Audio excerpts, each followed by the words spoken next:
very similar sort of responses there in and around that. And yeah, hopefully we can show you some stuff today which you can take back into the business. Mike, do you want to share your screen and crack on? Conscious of time, so we've got a number of slides that we're going to go through just to lead into the demo, the meat of it, where Martin is going to do the demo as of our, obviously, our product team. That's what you're all waiting for. We're just going to preface that with some slides, and we'll come back at the end. We've got a free offer for you, complimentary offer for you for attending this webinar right at the end. So stick on to the end, and you will see that. And I'm going to be quiet, and Mike, you crack on. Right. Hi, guys. So just by way of intro, obviously we've done all the introductions, just by way of context for the session, there's a few slides I'm going to go through relatively quickly. I'll share them. We'll share everything, all the content at the end as well. Halfway through, I'm going to pass over to Martin, who's going to give you a step-by-step walkthrough and demonstration of the solution. Okay. I think just by way of introduction, though, before we crack into it, when we say tenant voice, it's obviously everyone defaults to complaints, because complaints is it's the elephant in the room when it comes to the TSM measures. Every single provider that we speak to, we work with, the complaints TSM measure is always the lowest by a clear margin of all of their measures. Okay, so it's a massive requirement across the board, but also bear in mind this can also be used for positive feedback, can be used for compliments, can be used for ROI requests. Every solution we build is bespoke, so that specific requirements of the registered provider in question. Okay, so just make sure we think it's not just a complaints management solution. Okay, so who are Verse One? For those of you who are new to us and don't know us, a brief introduction. Founded, as it says, over 20 years ago to harness innovative technologies in order to make a positive difference. We only work in those two sectors. We're founded to help registered providers in social housing. Our founding chairman, who's still with the organisation today, he had challenges with homelessness as a young man, and obviously this was his way, having built a successful career in technology, his way of giving something back. And obviously we also work with the NHS space as well. We've got over 350 solutions out there at the moment, and obviously by that what I mean is every single build is bespoke. There's 250 modules in our portfolio. Martin and the team have built this new one which will join that portfolio. We're working with over 60 NHS trusts and over 50 providers, length and breadth of the UK, all powered by one unified solution, the Verse One DXP. What that means is basically it's those same portfolio of modules that will come together, building blocks, if you like, whether the solution requirement is a website, it's a portal, it's an app or an intranet, all built from the Verse One DXP, open standards, soft key configurable, which means changes, updates and amendments are really, really easy. Okay. So complaints and feedback. So what are the challenges at the moment? What do we see? What do we hear from when we're speaking to customers and other registered providers who are not yet customers? It's these disparate channels of internal communication. Complaint or feedback comes in, hits an inbox. What happens then? Gets passed typically from department to department. There's lots of time spent collating information across multiple fragmented legacy systems. And obviously the frustration sometimes from a tenant perspective can be their perception is that they're being passed from department to department. The feedback loop isn't built or the process isn't there. It's either not managed correctly or not managed in the right time frame, and it's lack of transparency and proactive communication compounding that frustration. So what we often hear of is that complaint about the complaint. Different data available out there, anywhere between 20 and 40% of all complaints are the complaint about the complaint because of exactly that lack of transparency and proactive communication and feedback. So what does that mean for you guys, for the providers then? So we've got this cost to service. We've worked this through both information from the Ombudsman, from the RSH, from providers, and it does vary as you can imagine geographically, the type of complaint, but anywhere between when it hits an escalation, stage 2 and onwards, you're looking at £400 to £800 per complaint. Stage 1, £200 to £300. So there's significant cost there from your perspective. We've heard stories, it can vary anywhere. Minimum typically is 3, anywhere up to 10. Different departments, different levels of kind of throughout the organisation, right up to board level. And honestly, it's this increased risk of human error. Things get missed. We're all human. It's natural. Things do get missed. There's no automation, can lead to keying errors, and that's just human nature, human error. This SLA performance, obviously, so the SLA performance for acknowledgement and resolution is typically poor. The risk is that escalation. So there's actually kind of, it limits the opportunity for any kind of financial reward from your side.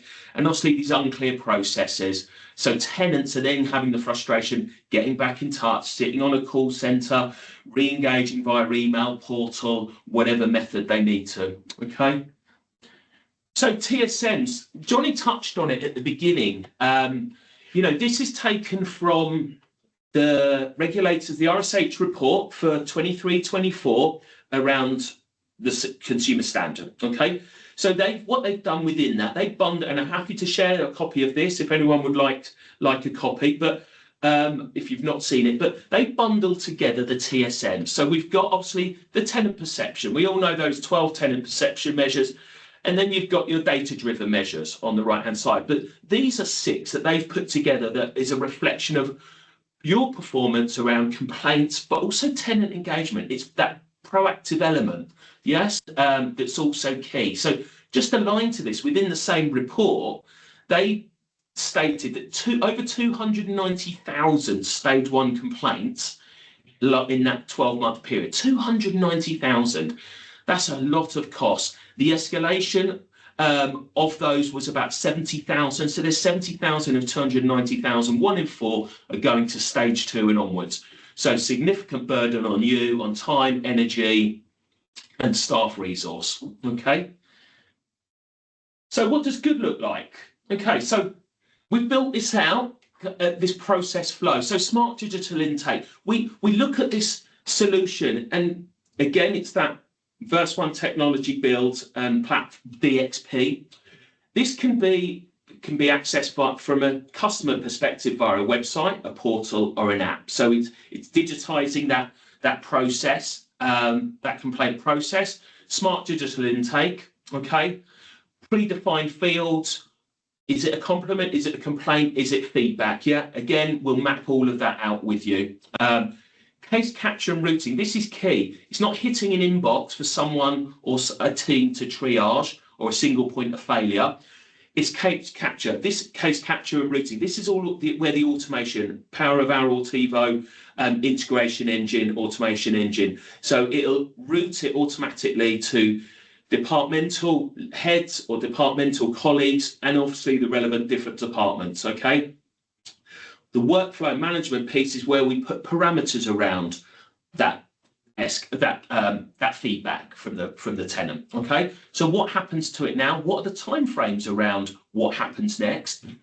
And ensuring that not only is the customer kept informed, but the relevant colleagues on your side are very clear of what the expectations are as to what needs to happen next, and most importantly, when. Okay.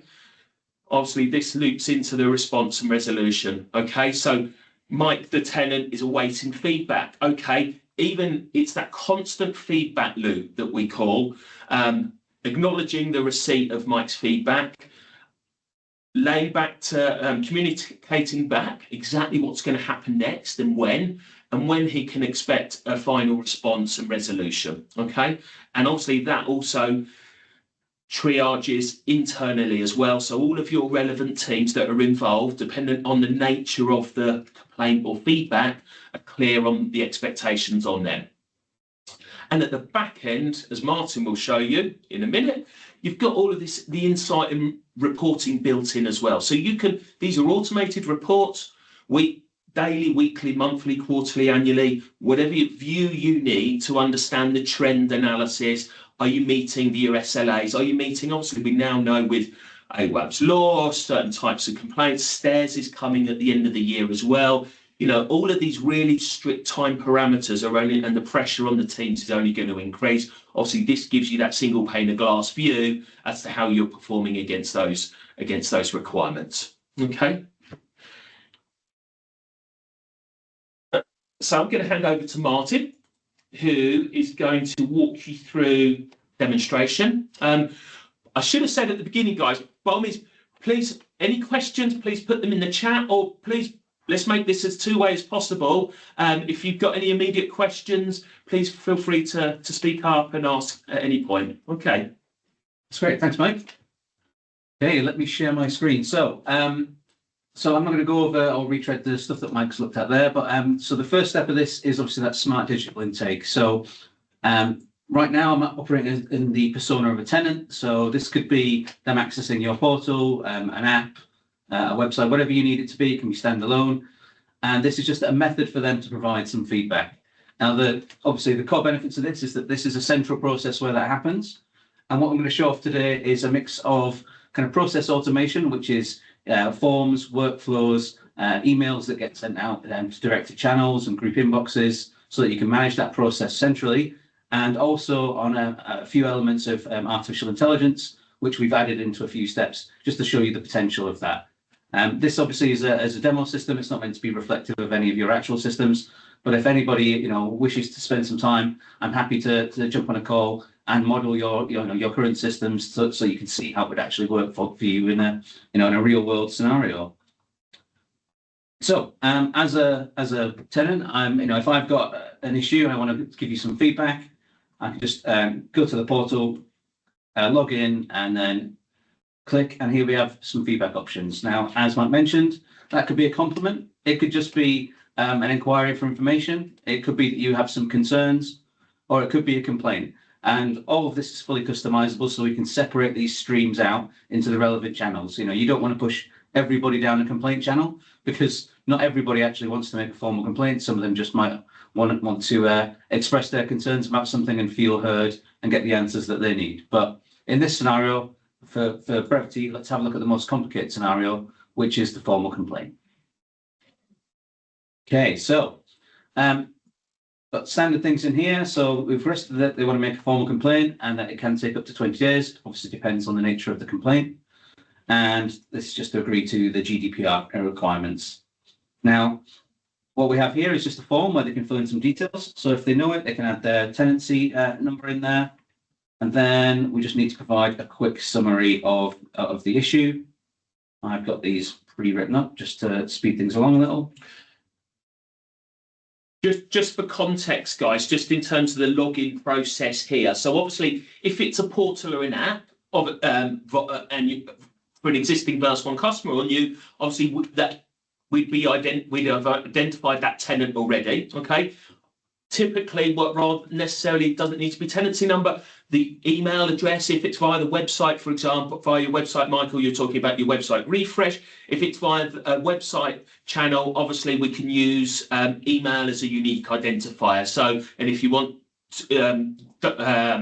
two-factor authentication, we can use another unique postcode, date of birth, etc. So we're trying to build it so it's as accessible as possible, and people aren't looking for a tenancy number they haven't set eyes on in years. Okay, so sorry, thank you. No, that's fine.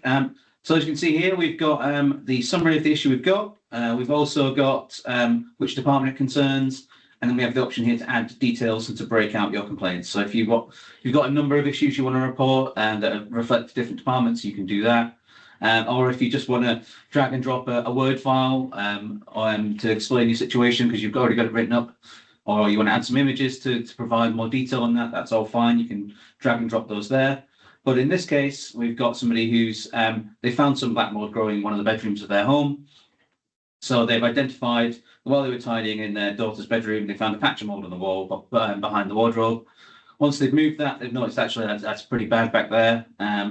And their daughter's got asthma and eczema, and so they want that resolving as quickly as possible. So having entered those details in, they can start their complaint process.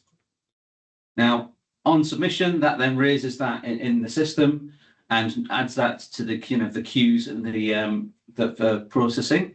But it also provides an initial piece of feedback. So it allows them to know that That's been received, and we'll get back to them within 2 days. Again, this is fully configurable. So if you want it to be 24 hours, 40 hours, whatever you need, then that's absolutely fine. But it allows them to know when they're going to hear back. And I think one of the complaints we often hear is that people, they submit something and then they don't hear back, and they're not sure, is it going to be a week? Is it going to be 2 weeks? It's been a while now, I should probably call in and check. And that wastes everybody's time and just leaves them kind of with that underlying anxiety of like, is this going anywhere? So in this case, they know they've got a deadline, which is until the 29th. So they're confident that they're going to hear back soon. So having done that submission, I'm just going to switch over and go over to the other account that I've got, which is the one for processing. Just stop sharing and then share the screen. So this account is for somebody on your internal side. So somebody who is doing a lot of the processing, might be the front line in your customer support team. So their ingress point for this is not the give feedback area, although it could be if they were processing one on behalf of somebody else who can't use it for whatever reason. But they'll often come in here, and this is kind of their dashboard.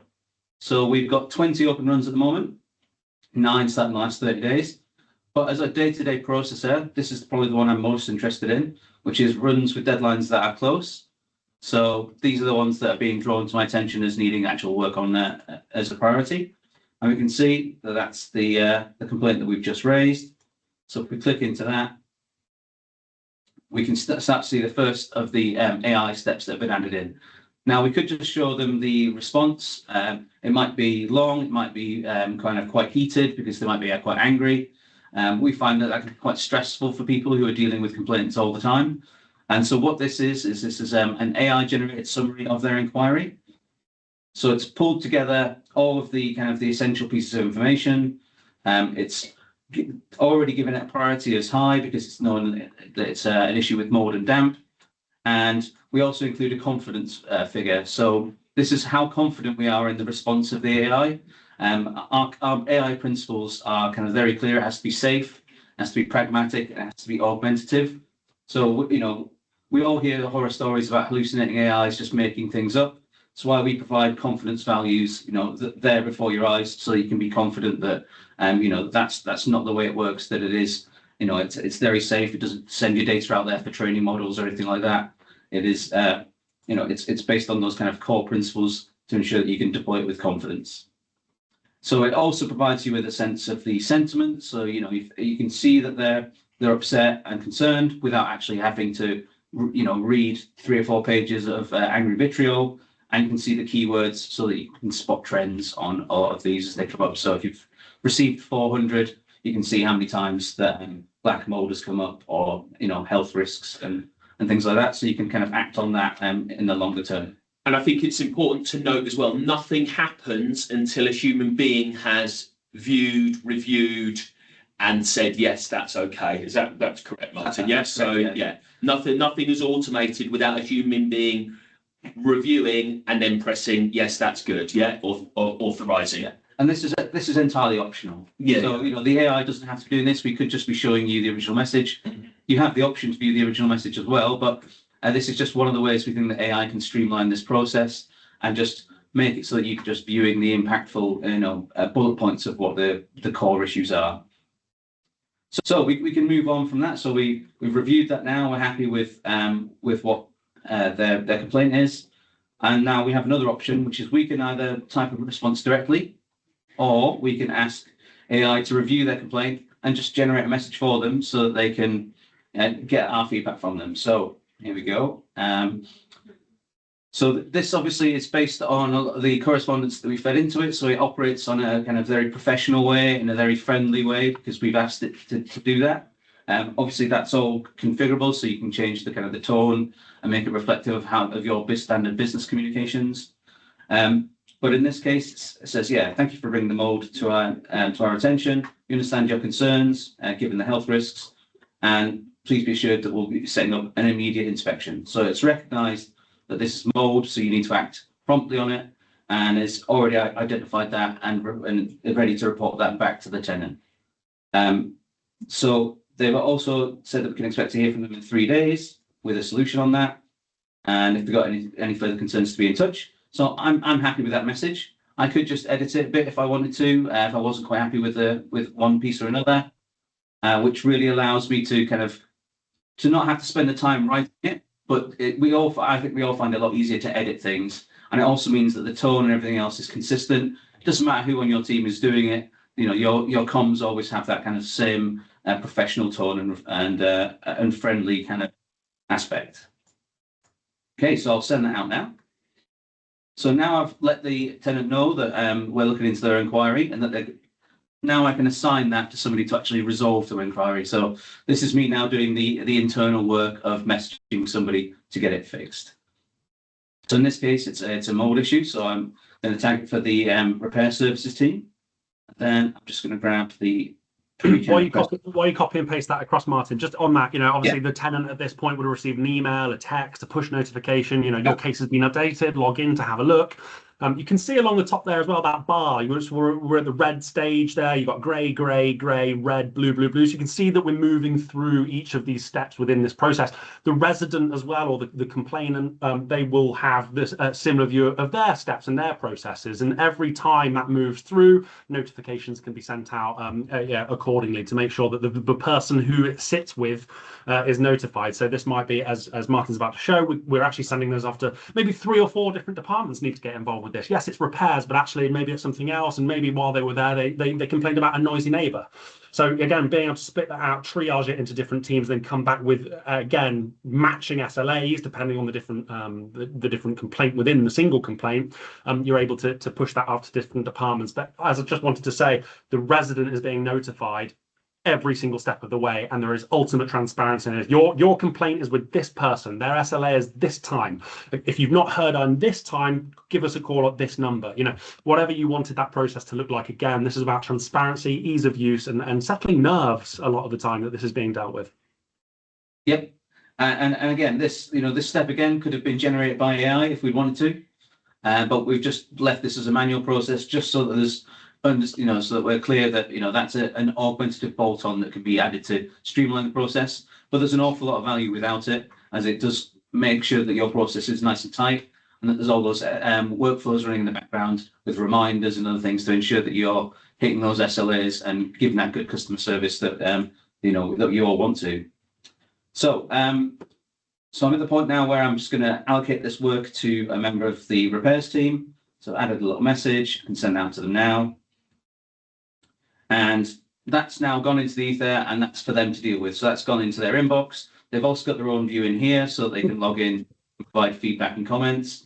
And they'll then add into here once they've actioned something on this inquiry, which would be to visit the site and to to take some remedial action. So I'll act as that repair crew now. It could be doing this via a tablet or a phone out in the field if they wanted to, or when they get back to the office. So hence why they're being asked GDPR questions, because they might be an external company, might be a partner organization you work with who does your repairs. So I'll be Bob the Builder, and I have got a response, another pre-canned response here.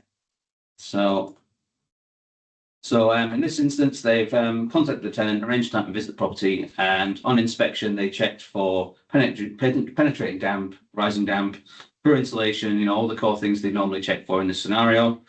They didn't find much except that the extractor fan isolator switch was set off, so that their shower room wasn't having the kind of the condensation removed, and the bedroom is actually next to it. So they think that it was condensing on the exterior wall. They've done immediate washdown and anti-mold treatment, so that the issue's been resolved, and they've said they're going to check back in 6 months, and that the tenant was happy with that, with their response. If they wanted to, they can add images or other supporting documents. It might not be a damp issue, it might be a gas issue, in which case there might be various other documents they want to put on there as their requirements, so that they can provide as much as they want there, and when they're happy, they can feed back into the system. And what that will then do is we get to a stage here where we have an AI summary of the team responses. So you might have sent this to 4 different teams, and then when it comes back, you just get one collated response of all of the actions. So you don't have to review all that extra admin. You just have those core issues that you want to drill down to and act upon. So I can see that it's been the site's been washed down and anti-mold treatment carried out. So happy with that, as is the client. So if I continue there, we get then is the generalized summary. So this is available to anybody who's authorized to see it within the process. So if you're part of the management team, you can go in here and you can have a look at the aggregated summary of the entire process. So you can see what the original summary was, what the key themes were, what the recommended actions were, and what was done about it. So you're confident that it's being treated well, and without having to review reams and reams and reams of information. So having handled the internal process, we can now quickly move on, and now we're at the stage where we can get back to the tenant and just let them know exactly what's happened and what our intentions are going forwards. So we just be clear with them that that we've heard back from the repair teams regarding the issues, and that they've said that they've sorted out the extractor fan, the mold is gone, and you've been scheduled for re-inspection in 6 months, and be in touch to arrange that time slot, and also that they can get in touch with us if they've got any issues or if they see it recurring, and then we can complete the process, and that will close off their inquiry and send them that one final communication to say, we're closing this issue. Glad we managed to resolve it for you. If there's any other issues, let us know. And again, this is a very simple scenario, but you can see that with the power of workflows and branching, we can do, if there's multiple issues, we can separate them out, they're different SLAs, and branch them off so that you don't end up lumping. So if you had an issue with, say, antisocial behavior as well as mold, you don't want to process those in the same SLA, because one of those is going to take considerably longer to work out. There's a lot more comms involved in one of them and evidence gathering. The other one is an urgent issue that needs fixing now. But you don't want to fail the SLA on one of them because there's multiple complaints. So those can be sent down different paths and then end up as kind of different feedback processes, so you can handle those separately. So it really is kind of intrinsically very flexible. And that's the core thing of why of how we built it. It's designed to try and just bring those pieces together and organize them into one flow, so that you can have confidence that if you're getting close to any of the end of your SLAs, somebody needs chasing up, you can just go to the dashboard and you can see it. So at the moment, nothing is near the end of its deadline. We don't have to be concerned, but we can also see what is open, have a quick look at the status of them all, and generally keep up to date with things and what step of the process that they're in, so that we know that we're doing a good job day to day and that nothing's slipping through the cracks. I think that's what really infuriates people is those delays, the feeling like that they don't matter, and that people are too busy to care. And I think we can really help with that. Good stuff. Brilliant. Thank you. Great. Michael, obviously I'm conscious of time here, Mike. So we've got a couple of sort of finishing slides just to summarize that, and then we'll sort of put it back to the room for any Q&A. I think we just go sort of I think it's fairly straightforward. We've all been through these processes. What's the impact of the customer? What's the impact of the staff? There's a virtuous circle here actually around happy staff, happy customers. There is clear data that indicates that the higher TSM results across the country also have quite high staff satisfaction. The one brings the other. It's a virtuous circle. So we'll just go through these three slides, Mike, and I think then stop sharing it, and we can sort of put it back to the room. I think we covered this. Martin's done a really good job there covering most of this off. I think this single accessible point of entry, and that can be website, portal, app, that's fine. And the key thing to bear in mind here, obviously, is being listened to. They feel like they're being listened to. This challenge isn't going away. It's only going to accentuate. I think it was Claire that you explained about, more and more pressure coming down. It's easy to use, very simplistic portal. But I think one of the main things to consider is all throughout, we are using our technology to integrate, both pull data from and right back to any legacy systems, whether that's HMS, CRM, even finance, whatever we need to, we're engaging and interacting with those systems. So we're automating, categorizing, routing, but also providing that audit trail, an evidenceable audit trail to the regulator, your exec, your board, anyone else that needs to see it. Okay. And obviously all of that is made possible through our Altivo integration system. And we call it this virtuous circle because this isn't just about your customers, it's about your colleagues as well, who are, no one goes into work in the sector to get shouted at all day by unhappy tenants or residents. Yeah, they're there to try and add value and help those most in need. And it's this virtuous circle where hopefully we can actually automate many of these challenges, these current feedbacks, complaints, and actually give them valuable time back. Okay, so learning and continuous improvement. Obviously, this is part of kind of loops back. I'll share these after. I'm conscious of time. It's this real-time feedback loop. That's key. Building trust, okay, and accountability. Martin's touched on this already. Our ethos: safe, pragmatic, augmentative. A human being always has the final say on any communication that goes back to a tenant, to a customer. And key thing here, data security. Everything is onshored in the UK. You see Microsoft Azure data centers. Okay. Obviously, we've got all wrapped around our ISO accreditations. Johnny, you're going to wrap up and finish up for us. Just as a final slide on this, because I've been working with providers across the country, so north, east, down to the south coast. We've been looking at complaints procedures, various different sizes, various different costs, as Mike said right at the beginning. A huge variation depending on who needs to touch it, how long it's in that section for. This is about human connection, right? We're looking at money on the screen here, but I really wanted to just sort of highlight here that the complaints are ultimately about a human connection and giving time back to staff to serve the more vulnerable that actually need that human touch. But there are clear financial benefits to it as well. So we're working with a couple of providers, as we said. We think, and using some of the data points that we've got, we can reduce the number of complaints by around 15%, just straight up, because people aren't chasing their complaint. This is the complaint about the complaint, the compound interest, if you like, of not hearing back or lack of transparency. We think we can get a reduction in there of around 15%. But not only that, the existing complaints, which, they're not going to totally go away, of course, the existing complaints that you do get, that process, as you've just seen, becomes more efficient as well. And again, it's around 30%. So business as usual along the top. You're getting 120 complaints per month. We think that's just stage one, not stage two. We think that's costing nearly 300k a year in time, rather than anything else. And obviously, you can see right at the bottom there in the total, using something like this, a platform that can do this, a reduction of 15% of the actual received complaints, but then also the existing ones becoming more efficient.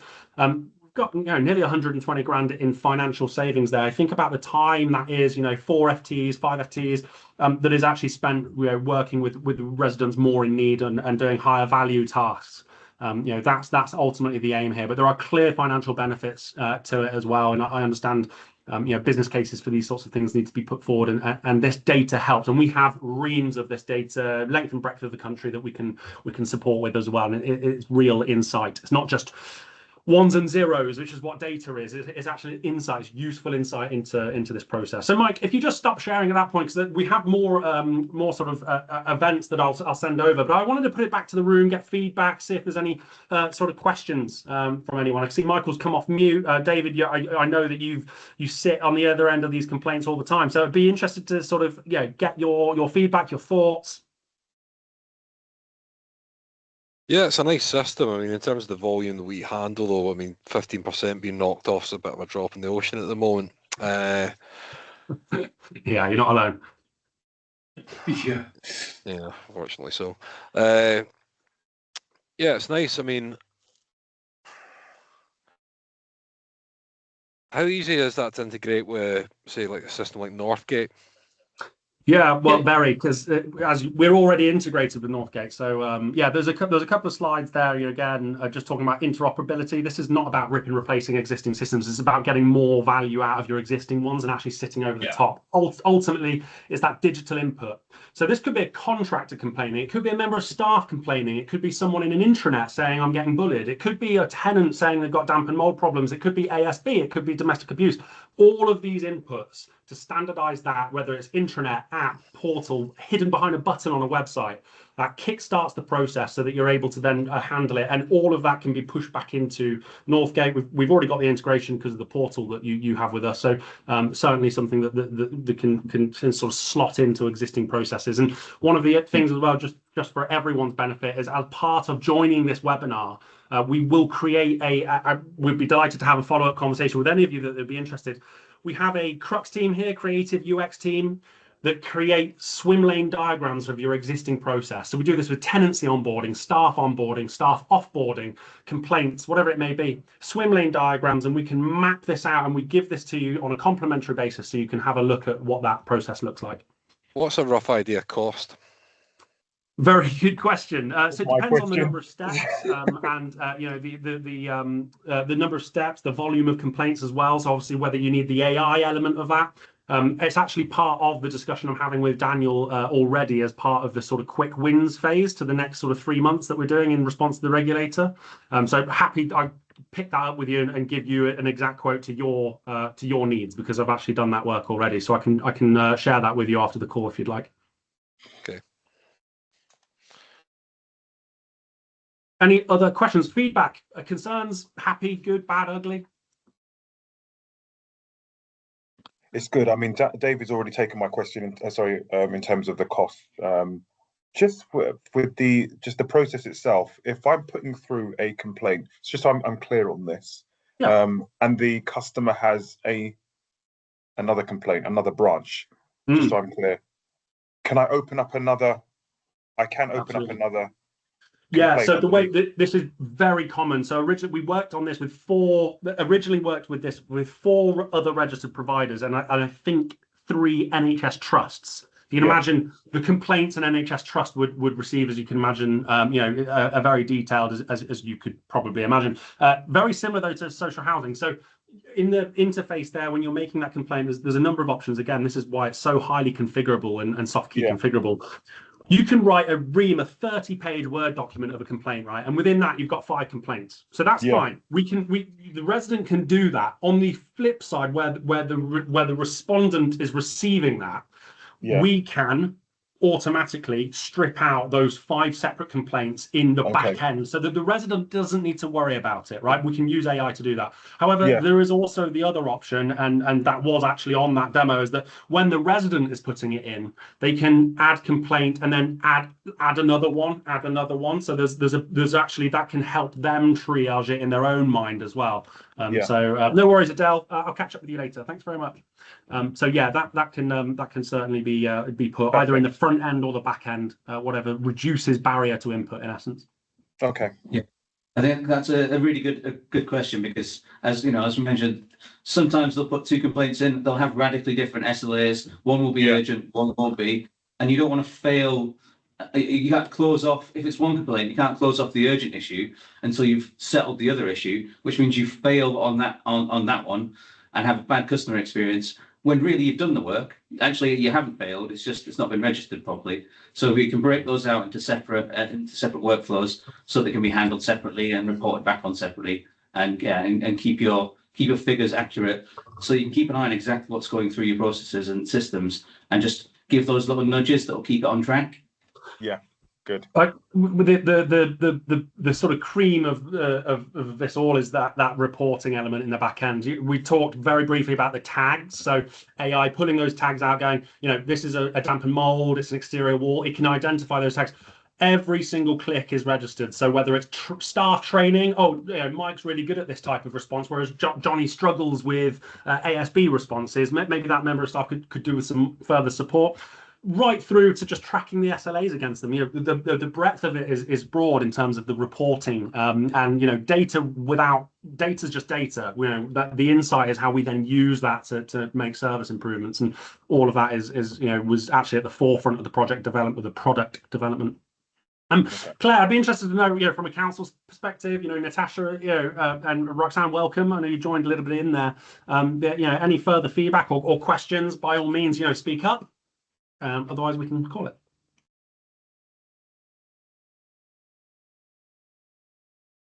Looking good. I think we're all happy. Claire's come off mute a couple of times, but yeah, I was just going to say nothing further to add. I don't think it was all very interesting. I think there's quite a lot in there that I've jotted down. So yeah, very useful. Thank you. Absolute pleasure. No, thank you. Thank you for all joining. As I say, we'll follow up with an email and a copy of the slides. On that slide deck, there will be a QR code. If you scan that QR code, it will take you through to a landing page. That landing page has all of our events on it to book into. So there are free to attend webinars similar to this, with external speakers talking from Allpay through to the CEO at Westwood, place shapers, so on and so forth, speaking at some of our events. It'd be great to have you, and the offer of a free consultation to map out what this process would look like. And you can have that, it's yours. We'll give it over to you in a swim lane diagram to map out that process and some efficiency savings. We will follow up and get potentially those sessions booked in. Brilliant. Great. No further ado. Thanks all for taking the time. Thanks, everyone. Thank you. Have a good day. Thank you.